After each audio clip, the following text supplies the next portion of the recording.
Welcome back, students. American Public University System. Welcome back, HCAD 650. I am Dr. D, your instructor. Want to first of all thank you for a great 2 weeks, the first 2 weeks of the course. Thought you really got a good introduction to in week one the foundations of leading change within the healthcare organization. And in the previous week two, we looked at quality improvement measures. Here in week three, we will continue on with our I'll call it a macro overview of the healthcare organization. And in week three, we will research organizational dynamics and governance.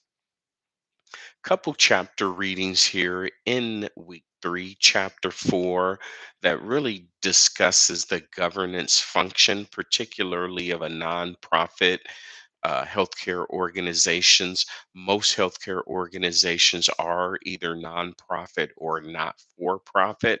However, there is a huge trend right now of for profit. Organizations and for profit venture capitalists in the healthcare space. So everything is fluid. As far as governance in chapter four, it really looks at the board of directors and these other governing boards as being support teams for executives that run the hospital itself. So basically, support and governance structure for senior leadership teams. And that would also include a retention policy as well as a transition policy to replace that senior leadership.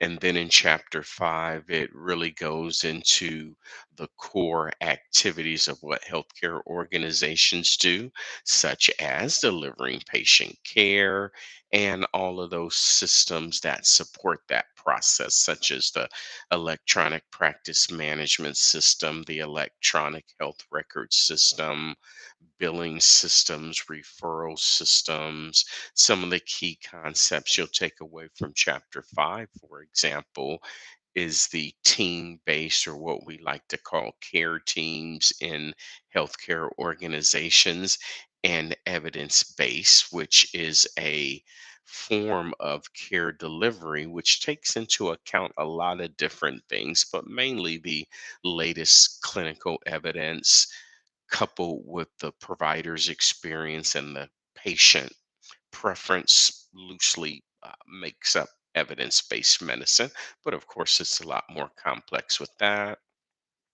We'll start to look at some clinical measures such as benchmarking and score keeping and other OFIs, as well as improvements such as process improvements, guidelines, and protocols.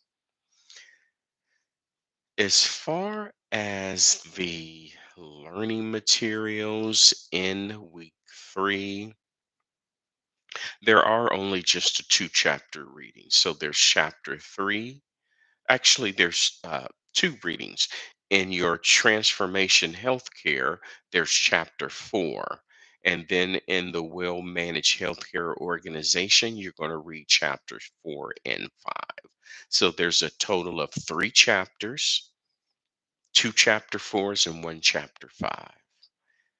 Now, remember, you can also use the PowerPoint slides to help you study, help you reinforce the ideas that you're reading in the uh, chapters themselves. But I just want to be clear that the PowerPoint presentations that are posted online are not substitutes for reading. When we talk about the transfer of knowledge and establishing tacit knowledge, that's going to happen through the reading. Lectures are great, discussion board postings are great, and I certainly love reading your critical thinking assignments. But if you want to walk away with a core set uh, of tacit industry knowledge, got to do that reading, okay? There is also a discussion board posting in week 3, and it has to do with chapter 3 of transforming healthcare organizations and how it talked about doctors and nurses and some of the challenges that they have with standardizing work. Well, what I want you to do there in that chapter, there were six different doctors in the same department that kind of had different care delivery styles or methods, if you will. And what I want you to do is I want you to talk about why is it difficult to standardize work in medicine and why is not standardizing detrimental? And then finally, what are some of the benefits of standardization? And again, you may have noticed there that at least I'm substituting standardized work with evidence-based medicine.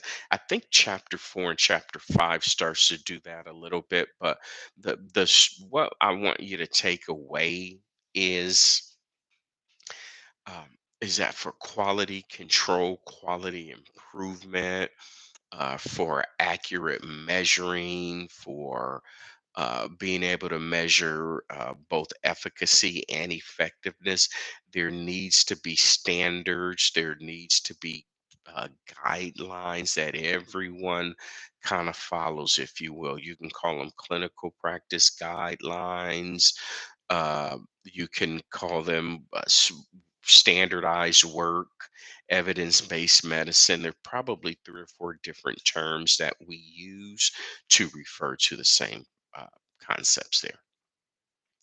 And then finally, here in week 3, you've got your quiz. And again, it's a self administered quiz. It is worth 20 points and it is 20 questions, multiple choice questions. So basically, 1 point per question. Okay, that's it for chapter 3, or I should say that's it for week 3. Thank you very much again for your hard work in week 1 and week 2. I am available for office hours Monday through Friday from 7 a.m. to 7 p.m. Pacific. If you'd like to connect with me, please send me an email. I'll be more than happy to set up a Zoom session so that we can connect. I look forward to reading your discussion board assignments in week 3.